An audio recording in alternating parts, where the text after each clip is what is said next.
আসসালামু আলাইকুম সবাইকে। আমি কিছু ভিডিও আপলোড করতে যাচ্ছি কোহোর্ট স্টাডির উপর। তো আমার সামনে একটি আইএলটিএস পরীক্ষা আছে, পরীক্ষার পরেই আমি আপলোড করব। তো এখানে আমি আলোচনা করব কিভাবে কোহোর্ট স্টাডির রিসার্চ কোশ্চেন লিখতে হয়, কিভাবে ইনক্লুশন এবং এক্সক্লুশন ক্রাইটেরিয়া এবং ইনক্লুশন ক্রাইটেরিয়া, এটা খুবই ইম্পর্টেন্ট পার্ট। এবং একটি মেন ইম্পর্টেন্ট টাস্ক হচ্ছে sample size calculation, how to calculate sample size based on our research question. Then কিভাবে ডাটা অর্গানাইজ করতে হয়, এবং finally data analysis in strata.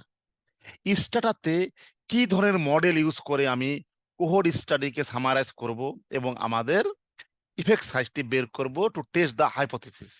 এবং ফাইনালি আমি আলোচনা করব কিভাবে এটা রিপোর্টস লিখতে হয় অথবা ম্যানুস্ক্রিপ্টসে আমাদের এই ফাইন্ডিং লিখতে হয়, টেবিল তৈরি করতে হয়, গ্রাফ